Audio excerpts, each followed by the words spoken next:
जी, स्वागत है आप सभी का हमारे digital platform the champions academy पर। मैं केपी चौधरी आप लोगों के लिए लेकर आया हूं क्लास टेंथ के फर्स्ट चैप्टर के एक्सरसाइज 1.1 का क्वेश्चन नंबर 2। जैसे हमने पिछले वीडियो में एक्सरसाइज 1.1 का फर्स्ट क्वेश्चन सोल्व किया था, आज हम उसका सेकंड नंबर क्वेश्चन सोल्व कर रहे हैं। ये चैप्टर जो है वो रियल नंबर से रिलेवेंट है और रियल नंबर्स में हमारे पास जो यहाँ पे इस क्वेश्चन में गिवन है, find the LCM and the HCF of the following pairs. यानी हमें यहाँ पे एलसीएम और एचसीएफ निकालने हैं जो अपने पास पेयर्स मिलेंगे, उसके साथ ही ऑफ द इंटीजर्स जो इंटीजर नंबर्स हैं, and verify that LCM into HCF, उनको वेरीफाई करना है product of the two numbers, product of two numbers के रूप में। एंड जो अपने पास नंबर्स हैं वो फर्स्ट जो पार्ट है उसमें दे रखा है अपने पास यहाँ पे 26 एंड 91। तो हम स्टार्ट करते हैं 26 और 91 के पहले। सबसे पहले हम इनके प्राइम फैक्टर्स राइट कर रहे हैं। तो प्राइम फैक्टर्स के लिए देखो 26 उसको अपन को पता है लास्ट डिजिट है वो जो इवन नंबर है, तो हम इसको 2 से डिवाइड कर सकते हैं। यहाँ पे अपने पास 13 आएगा, 13 को 13 से डिवाइड करने पर अपने पास रिजल्ट आएगा 1। तो इस तरीके से ये इसका फर्स्ट पार्ट था। अब सेकंड पार्ट की अगर अपन बात करते हैं तो वो अपने पास पार्ट है 91। वैसे देखें तो एक ओड नंबर है, लेकिन यहाँ पे अगर अपन चेक करें तो 2 से डिविजिबल नहीं होगा। फिर अगर अपन आगे चेक करें तो ये नंबर 3 से भी नहीं होगा, क्योंकि 9 और 1 मैंने कल आप लोगों को वैसे बताया था कि सम ऑफ डिजिट्स करते हैं। अगर 3 की डिविजिबिलिटी चेक करनी है तो यहाँ पे 9 और 1 10 हो रहे हैं, इसका मतलब ये भी 3 से डिविजिबल नहीं होगा। 5 के लिए लास्ट डिजिट को चेक करते हैं, वो 5 और 0 होना चाहिए, तो ये 5 से भी डिविजिबल नहीं होगा। तो अब हम चेक करते हैं इसका 7 से डिविजिबिलिटी। तो ये हमें पता है 7 से डिविजिबल होता है और 13 टाइम होता है, और 13 का 13 में डिवाइड होता है 1 टाइम। तो इस तरीके से हमने इनके प्राइम फैक्टर्स राइट कर लिए हैं। अब अगर मैं आप तो 26 इज इक्वल्स टू हम लिख सकते हैं 2 इंटू 13। 91 इज इक्वल्स टू अपन लिख सकते हैं 7 इंटू 13। तो अपने पास दोनों के प्राइम फैक्टर्स हो गए हैं। अब हम इनका एचसीएफ फाइंड आउट कर रहे हैं। एचसीएफ में देखो हमारे पास क्या आएगा, हमें वो नंबर लेना होता है जो उन नंबर्स के मल्टीपल्स में कॉमन होना चाहिए। तो यहाँ अपन चेक करें तो ये जो नंबर 13 है वो इन दोनों नंबर्स के मल्टीपल्स में कॉमन है। तो अपने पास एचसीएफ तो इन दोनों नंबर्स का कितना हो जाएगा 13। और एलसीएम, अगर अपन एलसीएम फाइंड आउट करना चाह रहे हैं तो उन हर नंबर को यानी ईच नंबर को इंक्लूड करना है, साथ ही साथ उनकी मैक्सिमम पावर। यहाँ तो हम नंबर्स की एचसीएफ में तो मिनिमम पावर लेते हैं और यहाँ अपन को लेना उनकी मैक्सिमम पावर। तो 2 भी इंक्लूड होगा, 7 भी इंक्लूड होगा और 13 दोनों में 1 टाइम ही है, इसलिए 1 टाइम इंक्लूड होगा। अगर 13 की पावर कहीं पे इन दोनों में से भी अगर 2 टाइम होती तो वहां अपन 2 टाइम वाली पावर उसको इंक्लूड करते हैं, यानी जो राइज 2 होता उसको लेते हैं। अब आगे देखो, अगर इनका एचसीएफ देखें तो वो तो 13 ही है अपने पास, लेकिन अगर अपन इनका एलसीएम देखें तो एलसीएम हो जाएगा 182। देखो 13 7 जा 91, 91 को अगर 2 से मल्टीप्लाई करें तो 182। अब अपने को आगे कह रखा है कि इनके आप लोगों को एलसीएम और एचसीएफ फाइंड आउट करने के साथ साथ यहाँ पे एलसीएम और एचसीएफ फाइंड आउट करने के साथ साथ आप लोगों को एक वेरीफाई भी करना है कि उन नंबर्स का एलसीएम इंटू जो एचसीएफ आ रहा है, जो इन नंबर्स का एलसीएम इंटू एचसीएफ आ रहा है, वो उन दोनों नंबर्स के, जो अपन को 2 नंबर गिवन है, कौन से 2 नंबर गिवन है, एक तो 26 और एक 91, उनके प्रोडक्ट के इक्वल होना चाहिए। तो उसके लिए हम क्या करेंगे, पहले इनका एलसीएम इंटू एचसीएफ निकालते हैं। एलसीएम इंटू एचसीएफ निकालते हैं सबसे पहले। तो एलसीएम अगर और इंटू एचसीएफ निकालें तो इनका अपने पास एलसीएम इंटू एचसीएफ आ रहा है 13 इंटू 182।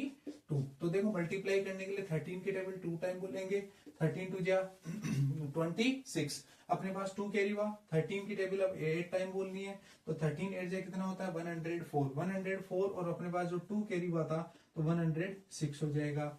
अब अपने पास हुआ है 10 कैरी, 13 1 जा 13 और जो अपने पास 10 है वो होता है 23। तो इनका अपने पास जो प्रोडक्ट आ रहा है वो आ रहा है अपने पास 2366। अब हमें जो सेकंड है इसमें अपन को प्रोडक्ट ऑफ 2 नंबर्स करना है। जो प्रोडक्ट है, प्रोडक्ट ऑफ 2 नंबर्स करना है। जो अपने पास नंबर्स हैं उनका हमको मल्टीप्लाई करना है। प्रोडक्ट ऑफ 2 नंबर्स में हम किस किस को मल्टीप्लाई करेंगे, एक तो 26 को मल्टीप्लाई करेंगे और किससे मल्टीप्लाई करेंगे 91 से। तो देखो इन दोनों का मल्टीप्लाई भी करते हैं साथ ही, 26 को 91 से मल्टीप्लाई करते हैं। तो जब इनको अपन मल्टीप्लाई करते हैं तो अपने पास यहाँ पे भी जो इनका रिजल्ट आएगा वो सेम आएगा 2366। आराम से आप इनको मल्टीप्लाई करके चेक कर लेना। चाहिए 26 की आप अगर 1 टाइम टेबल बोलोगे तो 6 आएगा, और 26 की अगर 9 टाइम टेबल बोलोगे तो अपने पास आएगा 236, तो यानी ये सेम नंबर्स आएंगे। तो अपन ये कह सकते हैं कि अपन ने वेरीफाई कर दिया है कि यहाँ पे अपने पास ये वाला जो हिस्सा है इसको अपन ऐसे बोले तो ये LHS पार्ट है, और यानी ये लेफ्ट हैंड साइड में लिखा हुआ है, और अगर ये देखें तो अपने पास RHS है। तो अपन ये कह सकते हैं इसके, तो अपन ये कह सकते हैं कि यहाँ पे LHS इक्वल्स टू क्या है, RHS है, और ये हो गया अपने पास वेरीफाई, या फिर अपन कह सकते हैं हेंस प्रूव्ड। तो ये वेरीफाई है। हाँ, तो अब जो अपने पास इसका सेकंड पार्ट है, तो इसमें सेकंड पार्ट में जो अपने पास नंबर दे रखे हैं वो अपने पास एक दे रखा है 510, दूसरा दे रहा है 92। पहले इन दोनों नंबर्स को अपने पास LCM और HCF फाइंड आउट करना पड़ेगा। फिर अपने पास जो वेरीफाई वाला है उसमें वही सेम पैटर्न रहेगा कि आपके पास जो LCM आया है जो HCF आया उनका multiply product of two numbers होना चाहिए। चलो स्टार्ट करते हैं इस क्वेश्चन को। तो इसके सॉल्यूशन में अगर अपन देखें, इसका अगर अपन सॉल्यूशन करें तो अपन सबसे पहले 510 के प्राइम फैक्टर्स कर लेते हैं। तो प्राइम फैक्टर्स करना स्टार्ट करते हैं। सबसे पहले लास्ट में 0 इसलिए 2 से डिवाइड होगा। 2 की टेबल 2 टाइम बोलने पे आता है 4, 1 वहां रिमाइंडर 11 बन गया 5 टाइम। यहाँ अपने पास बोले तो अपने पास हुआ अगेन 1 रिमाइंडर, उसके बाद 10 बन गया है, तो इसका अपन डिवाइड करेंगे तो आएगा 5 टाइम अगेन। तो अपने पास रिजल्ट आ गया 255। अब अगर अपन नेक्स्ट चेक करें तो अपने पास जो रिजल्ट आया है उसको अगर अपन चेक करें तो नंबर 2 से तो डिविजिबल नहीं होगा क्योंकि लास्ट में 5 है, लेकिन डायरेक्ट 5 से डिवाइड नहीं करना है। पहले 3 की डिविजिबिलिटी चेक करनी है कि 3 से कहीं डिविजिबल हो रहा है या नहीं हो रहा है। उसके लिए अपन क्या करते हैं कि last digit in sum of digits करते हैं। 5 + 5 10 + 2 12। इसका मतलब ये 3 की टेबल में आ रहा है, तो आ रहा है तो अपन ये कह सकते हैं कि ये नंबर 3 से डिविजिबल है। अब जब 3 से डिविजिबल है तो स्टार्ट करते हैं 3 से डिविजिबिलिटी। 3 की टेबल 8 टाइम बोलने पे अपने पास आता है 24, और 1 होता है अपने पास जो रिमाइंडर है। 1 रिमाइंडर है तो नंबर बन जाता है 15। 15 जब रिमाइंडर तो अपने पास नंबर बन जाता है तो 5 टाइम टेबल बोलने पर। अब हम जानते हैं 5 की टेबल में 17 टाइम होगा और फिर 17 की टेबल में 1 टाइम होगा। तो ये अपने पास जो आया है वो अपने पास 510 के प्राइम फैक्टराइजेशन हो गया है 2 × 3 × 5 × 17। ये अपने पास 500 जो 10 है उसके प्राइम फैक्टर्स हुए हैं। मैं आप लोगों से आशा करता हूं आप लोगों को समझ में आया होगा ये। अब देखो हम दूसरा नंबर जो है 92, उसके अपन प्राइम फैक्टर्स करते हैं। 92 के प्राइम फैक्टर स्टार्ट करते हैं। सबसे पहले 2 से डिविजिबल होगा क्योंकि आप लोगों को अच्छे से पता होगा कि लास्ट में 2 आ रहा है। जब अपन इसको डिवाइड करते हैं तो 2 की टेबल इसमें बोलने पे 4 टाइम, बोलने पे 8, 1 तो 6 टाइम, यानी 46 टाइम। फिर अगेन हमें पता है 2 से डिविजिबल होगा, यहाँ 23 आएगा। फिर अपने को पता है 23 है खुद भी एक प्राइम नंबर है, तो इस तरीके से हम कह सकते हैं कि 23 से डिविजिबल होगा और अपने पास 1 आएगा। तो जो अपने पास 92 आया है, जो अपने पास 92 है उसका जो अपने पास प्राइम फैक्टराइजेशन आया है वो है अपने पास 2 × 2 × 23। अब यहां से अपन को पता है इनके अपन को HCF निकालने, तो सबसे पहले हम इसका HCF फाइंड आउट करते हैं। चलो HCF फाइंड आउट करते हैं। HCF के लिए मैंने आप लोगों को क्या बताया कि जो अपने पास नंबर होते हैं, जो प्राइम फैक्टर्स में जो अपने पास नंबर्स आते हैं उन नंबर्स में उनकी मिनिमम पावर लेनी होती है और प्लस वो हर नंबर में कॉमन होना चाहिए। तो कुछ इस लाइन को इस तरीके से बोल सकते हैं कि product of the smallest power of each common prime factors, यानी सबसे स्मॉलेस्ट जो अपने पास नंबर है उनकी सबसे स्मॉलेस्ट पावर को लेनी है और ईच प्राइम नंबर है उनको लेना है। तो देखो यहाँ पे अगर अपन चेक करें तो यहाँ पर अगर अपन चेक करें तो देखो यहाँ जो लिखा हुआ है 2 उसकी पावर है 1, लेकिन यहाँ जो पावर है 2 यहाँ पे भी 2।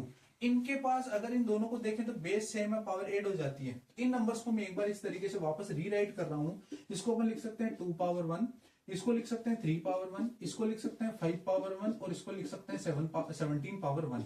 आगे अपन देखें तो इसको लिख सकते हैं 2 पावर 2, यहां लिख सकते हैं अपन 23 पावर 1। अब मैं आपको अभी मैंने ये कहा कि नंबर कॉमन होना चाहिए, तो पहली बार 2 दोनों में कॉमन है, लेकिन उसकी मिनिमम पावर लेनी होती है, तो मिनिमम पावर अपने पास यहाँ पे 2 की पावर 1 है। तो एक तो अपने प्राइम फैक्टर में 2 आ गया। अगला नंबर चेक करें तो 3 है, वो अपने पास 510 के फैक्टर्स में आ रहा है लेकिन 92 में नहीं है। 5 भी सेम एज इट इज है 17, और 23 जो है वो 510 की जो फैक्टर्स है उनमें नहीं आ रहा है 23 जो 92 के फैक्टर्स में था। तो इसका मतलब है इन नंबर्स का HCF तो कितना हो गया 2। और अब LCM फाइंड आउट करते हैं। देखो LCM के लिए मैंने क्या बताया था आप लोगों को, LCM जो फाइंड आउट करते हैं तो उसका जो तरीका है वो ये है। LCM अगर अपन फाइंड आउट कर रहे हैं तो जो उसका तरीका है वो अपने पास ये है कि जो नंबर है वो अपने पास प्रोडक्ट ऑफ ग्रेटेस्ट पावर्स के लिए होना चाहिए। यानी अपने को नंबर लेना है और ईच जो प्राइम नंबर है उसको इंक्लूड करते हुए रखना है। तो यहां देखें तो अपन, तो एक तो अपने पास जो नंबर है वो कुछ इस तरीके से रहेगा कि 2 की पावर 2 जो मैक्सिमम पावर है, ग्रेटेस्ट पावर है, उसको इंक्लूड करना है और हर एक प्राइम नंबर को लेते हुए करना है। तो यहाँ पे 3 है, यहाँ नहीं है, लेकिन फिर भी 3 को इंक्लूड करना है एलसीएम में। यहाँ 5 है, नीचे 5 नहीं है, लेकिन 5 को भी इंक्लूड करना है। साथ ही साथ यहाँ 17 है, लेकिन डाउन साइड में 17 नहीं है, फिर भी उसको इंक्लूड करना है। और एक अपने पास जो नंबर है वो 23 है। तो यानी इन सबको मल्टीप्लाई करते हुए हमें लिखना है। अब देखो मैं लिखने का आप लोगों को उसके बाद इनका मल्टीप्लाई करने का एक तरीका बताता हूँ। यहाँ 2 की पावर 2 का मीन्स है 4, 4 into 3 into 5 into 17 into 23। Maths में जब भी क्वेश्चन सोल्व कर रहे हैं तो आप ज्यादा से ज्यादा ये कोशिश करें कि लास्ट डिजिट को जीरो बनाने की कोशिश करें। लास्ट डिजिट जब जीरो बनती है तो कम से कम हमें हर एक मल्टीप्लाई में एक डिजिट कम मल्टीप्लाई करनी पड़ेगी। देखो मैं क्या कह रहा हूं, ध्यान से सुनेंगे। अगर अपन 4 को 3 से मल्टीप्लाई करेंगे तो अपने पास 12 आ रहा है, लेकिन अगर 4 को 5 से मल्टीप्लाई करें तो 20 आ रहा है। 12 में लास्ट डिजिट 2 रह रही है, लेकिन 20 में लास्ट डिजिट 0 बन रही है, जो बाद में हर मल्टीप्लाई में कंटिन्यूअसली 0 ही रहेगी। इसलिए हमें लास्ट जो डिजिट है उसको 0 बनाने का कोशिश करना चाहिए सबसे ज्यादा। तो 4 को अगर अपन 5 से मल्टीप्लाई करें तो 20 को उसके बाद 3 से, उसके बाद 17 से, और लास्ट में हमें 23 से मल्टीप्लाई करना है। 20 को 3 से करने पे 60 आ रहा है। अब यहाँ पे अपने पास आ गया 60 इंटू 17 इंटू 23 कर लेते हैं। 17 की टेबल, अब देखो यहाँ डायरेक्ट लास्ट में जब 0 है तो उसको तो आप आंसर्स में राइट कर लिया करो कि यहाँ पे 0 लिख लिया। 17 की टेबल 6 टाइम बोल लिया करो, तो 17 5 जा 85 और 17 6 जा अपने पास होता है 102। इसको मल्टीप्लाई करना है अब 23 से। अब देखो कितना इजी है, ये इतना बड़ा नंबर था लेकिन मल्टीप्लाई करने पे देखना कितना इजी बनता जाएगा। 23 की टेबल 0 टाइम बोलने पे अपने पास आएगा 0, 23 की टेबल 2 टाइम बोलने पे आएगा 46, तो पूरा 46 लिखो, क्योंकि यहाँ नेक्स्ट नंबर भी 0 है तो वहां 4 ही आएगा, और 23 बन जाए 23। तो देखो इतना बड़ा मल्टीप्लाई था, लेकिन लास्ट डिजिट 0 बनाने से कितना ईजी रहा है। अब आगे देखो, इसी क्वेश्चन में हमें पूछा था कि एलसीएम और एलसीएम निकालो, तो अपना पास जो एचसीएफ है वो तो आया तो 2, अपने पास जो एलसीएम आया वो आया अपने पास 23,416। तो अपन ये कह सकते हैं कि इनका जो मल्टीप्लाई है वो अपन यहाँ पे जो वेरीफाई वाली बात है उसमें अपन ये कहें कि जो अपने पास नंबर है उनका जो मल्टीप्लाई है, तो एचसीएफ इंटू एलसीएम, जो एचसीएफ इंटू अगर एलसीएम करें तो अपने पास आएगा नंबर 2 इंटू 23,460। इस तरीके से करेंगे तो मल्टीप्लाई करते हैं तो अपने पास जो रिजल्ट आ रहा है वो आएगा 0 लास्ट में। अभी मैंने कहा था जब 0 होता है तो 2 की टेबल 6 टाइम 12, 2 की टेबल 4 8, तो 2 4 जा 8, 8 और 1 9, और 2 की टेबल 3 टाइम 6 और 2 2 जा कितना होता है 4। तो इनका मल्टीप्लाई आ रहा है 46,920। ये अपने पास आ गया एलएचएस में, यानी ये वाला जो रिजल्ट है वो अपने पास एलएचएस का है, यानी लेफ्ट हैंड साइड में अपने पास आ रहा है 46,920। तो अगर अपन आरएचएस में चेक करें तो आरएचएस में मैं आप लोगों को इधर यहां बता रहा हूं कि अगर अपन आरएचएस में चेक करें तो आरएचएस में अपने पास दोनों नंबर है, एक तो 510 है और एक अपने पास 92, यानी प्रोडक्ट ऑफ 2 नंबर्स करना होता है। अपने पास एलसीएम इंटू एचसीएफ है 46,920, और अपने पास एक साइड में प्रोडक्ट ऑफ 2 नंबर्स करना है। तो इनको अगर अपन मल्टीप्लाई करते हैं तो देखो ये 0 टाइम, 0 लास्ट में तो 0 राइट कर दो। 92 की टेबल 1 टाइम बोलो तो यहाँ पे 2 आएगा, फिर 9 और 92 की टेबल अगर 5 टाइम बोलते हैं तो अपने पास जो नंबर आता है 92 की टेबल अगर 5 टाइम बोले, या तो आप ऐसे कर लो या इसको 5 से मल्टीप्लाई कर लो। 5 2 जा 10, 1 कैरी 45 और 1 46, तो ये हो रहा है 46, और अपने पास पीछे 9 कैरी हुआ था तो इसमें 9 ऐड कर देते हैं तो 469। तो आप चेक कर सकते हैं 46,920, यही 46,920 अपने पास यहाँ आया था। तो अपन ही कह सकते हैं कि इस वाले क्वेश्चन में भी अपने पास जो एलएचएस पार्ट है वो इक्वल्स टू है आरएचएस पार्ट के, इस तरीके से। हाँ जी, तो अपने पास जो थर्ड पार्ट दे रखा है क्वेश्चन में, वो अपने पास जो डेटा है वो है 336 एंड 54। तो अपने पास अब जो अपने पास जो दो नंबर्स गिवन है तो उनका जो नंबर है वो अपने पास जो नंबर है 336 और 54। अब हमें इनके लिए वेरीफाई वाला वही चेक करना है। सबसे पहले हम इनका एचसीएफ और एलसीएम निकालेंगे, फिर अपन एलसीएम इंटू एचसीएफ करेंगे और प्रोडक्ट ऑफ 2 नंबर्स करेंगे। तो हम स्टार्ट करते हैं अपने वर्क को। अब देखो 336 के सबसे पहले हम प्राइम फैक्टर्स कर रहे हैं, तो मैं आप लोगों को बता रहा हूँ कि यहाँ पे अपने पास जो है 2 की टेबल अगर स्टार्ट करें तो 1 टाइम 1 कैरी 13 6 टाइम, फिर यहाँ पे 1 कैरी 16 तो 8 टाइम। अगेन अगर 2 से डिवाइड करें तो ये जो नंबर जाएगा अपने पास 8 टाइम और फिर 4 टाइम। अगेन 2 से डिवाइड करें तो ये नंबर आएगा 40, तो अगेन 2 से डिवाइड करें तो अब अपने पास जो नंबर आ रहा है वो है 21, और 21 आपको पता है 3 से 7 टाइम और 7 से 7 1 टाइम। यानी कुछ इस तरीके से हम इसके प्राइम फैक्टराइजेशन कर सकते हैं। अब अगर अपन चेक करें तो इसका जो सेकंड पार्ट दे रखा है अपन को 54, जो 54 दे रखा है उस 54 को अगर अपन स्टार्ट करें प्राइम फैक्टर करने तो सबसे पहले 2 से करने पे 27 आएगा, और अब आपको पता है 3 से डिवाइड करेंगे हम, जब 3 से इसको डिवाइड करेंगे तो ये आएगा 9 टाइम, फिर अगेन 3 से करेंगे तो आएगा 3, फिर अगेन 3 से करेंगे तो आएगा 1। तो कुछ इस तरीके से इनके प्राइम फैक्टर कर सकते हैं। अब देखो इस नंबर में हम 336 और इनको पहले इनके मल्टीपल्स के रूप में राइट कर लेते हैं, तो अपने पास 2 इंटू 2 इंटू 2 इंटू 2 चेक कर सकते हो आप 1 2 3 4 टाइम तो अपने पास 2 है, 1 टाइम 3 है और 1 टाइम ही 7 है, तो 3 इंटू 7 इस तरीके से राइट करना है। अब नेक्स्ट अगर अपन चेक करें तो अपने पास जो नंबर है उसमें 54 है नंबर, और जो 54 नंबर है उसको अपन कुछ इस तरीके से लिख सकते हैं कि 2 इंटू 3 इंटू 3 इंटू 3, यहाँ देख सकते हैं आप 2 और फिर 3 टाइम 3 है तो 3 टाइम 3 राइट कर दिया है। अब अपन इनको इनकी पावर्स के रूप में राइट कर लेते हैं। देखो 2 1 टाइम है और जो 3 है वो 3 टाइम है, तो इसको इस तरीके से राइट कर सकते हैं। यहाँ पे भी आप देख सकते हैं 2 है ना वो 4 टाइम है, जो 3 है वो 1 टाइम है और उसके बाद 7 है।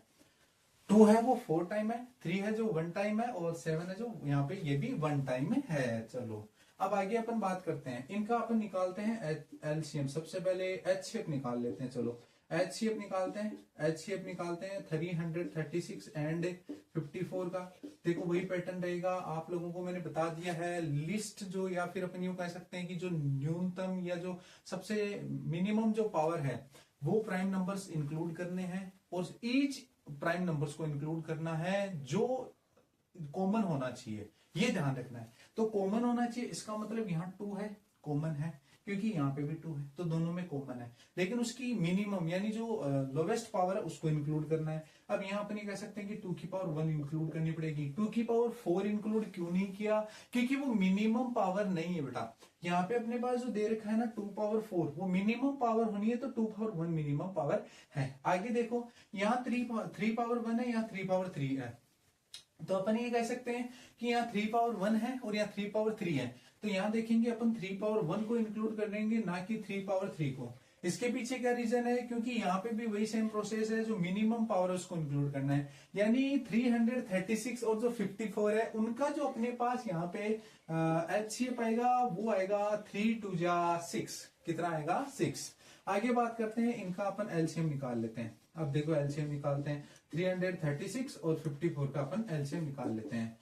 एलसीएम में मैंने आप लोगों को बताया मैक्सिमम या ग्रेटेस्ट पावर लेनी है, पहली और सबसे इंपॉर्टेंट बात। दूसरी यहाँ पे ईच प्राइम नंबर्स को इंक्लूड करते हुए लेना है। देखो स्टार्ट करते हैं, यहाँ पे अपने पास 2 पावर जो पावर 4 है वो मैक्सिमम है। दूसरी बात 3 पावर यहाँ पे 3 है वो मैक्सिमम है, इसको इंक्लूड करेंगे। और यहाँ पे 7 पावर 1 ही है, दोनों में नहीं है, फिर भी उसको इंक्लूड करना है क्योंकि हर एक प्राइम नंबर को इंक्लूड करते हुए लिखना है। अब देखो 2 पावर 4 होता है, आपको पता होगा 2 पावर 4 16 होता है, क्योंकि 2 पावर 3 8 होता है और 8 का जो 2 का क्यूब है वो 8 होता है, और 8 को 2 से मल्टीप्लाई करने पे 16।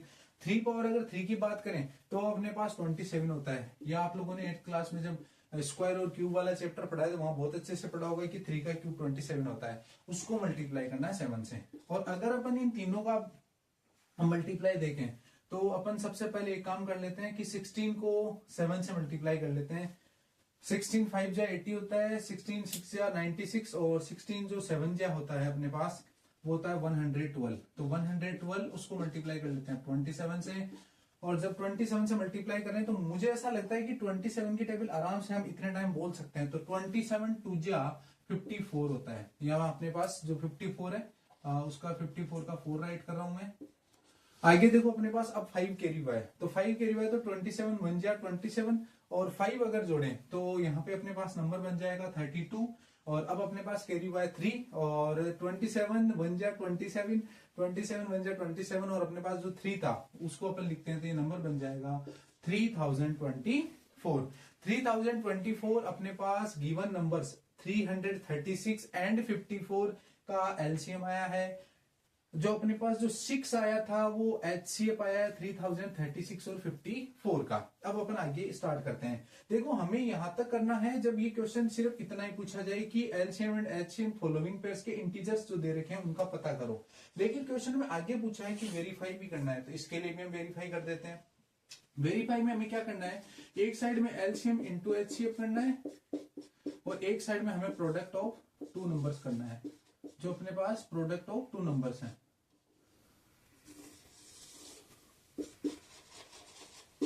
प्रोडक्ट ऑफ टू नंबर है। देखो किस तरीके से करते हैं, एलसीएम इंटू एचसीएफ कर लेते हैं। सबसे पहले 6 इंटू अपने पास जो एलसीएम आया सॉरी वो आया 3024, एचसीएफ आया वो 6 आया, इन दोनों का मल्टीप्लाई, वो मल्टीप्लाई इक्वल होना चाहिए, दे रखा है 336, उसको मल्टीप्लाई करना है जो सेकंड नंबर है 54 से। अगर अपन इनका मल्टीप्लाई करें तो नंबर देखो कितना इजी आएगा। अपने पास जो नंबर आएगा वो इन दोनों का मल्टीप्लाई करके देख लेते हैं। जो अपने पास 3024 है उसको 6 से अगर अपन मल्टीप्लाई करें तो अपने पास जो रिजल्ट आएगा 6 की टेबल 4 टाइम बोलने पे 24, अपने पास 2 कैरी हुआ है, और 6 की टेबल अगर अपन बोले 2 टाइम तो 12, 12 और 2 हो जाएगा 14, तो 14 को कंप्लीटली राइट करना है क्योंकि आगे 0 है, और 6 की टेबल अगर 3 टाइम बोले तो 18। ये अपने पास नंबर आ रहा है 1 में यहाँ पे, इसलिए इनका जो मल्टीप्लाई आ रहा है उसको डायरेक्टली यहाँ पे राइट कर रहा हूं, वो आ रहा है 18,144। और आप लास्ट में अगर इनको भी मल्टीप्लाई करोगे तो आप आराम से यही सेम नंबर पाओगे 18,144।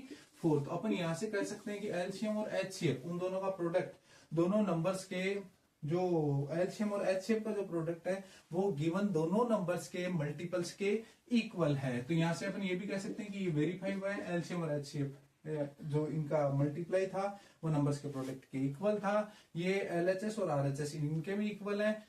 इस तरीके से मैं आप लोगों को ये कहना चाह रहा हूं कि ये क्वेश्चन नंबर अपने पास क्वेश्चन नंबर 2 था, वो क्वेश्चन नंबर 2 का सॉल्यूशन था। आप सभी का बहुत बहुत धन्यवाद। आप लोग साथ बनाए रखें, लाइक करें, वीडियोस को शेयर करें, सब्सक्राइब करें, अपने दोस्तों को भी बताएं और अपने फ्रेंड्स को बताएं। ज्यादा से ज्यादा आप अपने जो कमेंट्स हैं वो करके हमें बताएं कि आपका हमारे द्वारा जो समझाया गया पार्ट है वो किस तरीके से समझ आ रहा है, और अपने स्टडी को कंटिन्यू करते रहें। आप लोगों के एग्जाम बहुत जल्दी आ रहे हैं, वीडियोस को आप लाइक और शेयर करते रहें। And thank you, all the best, very well.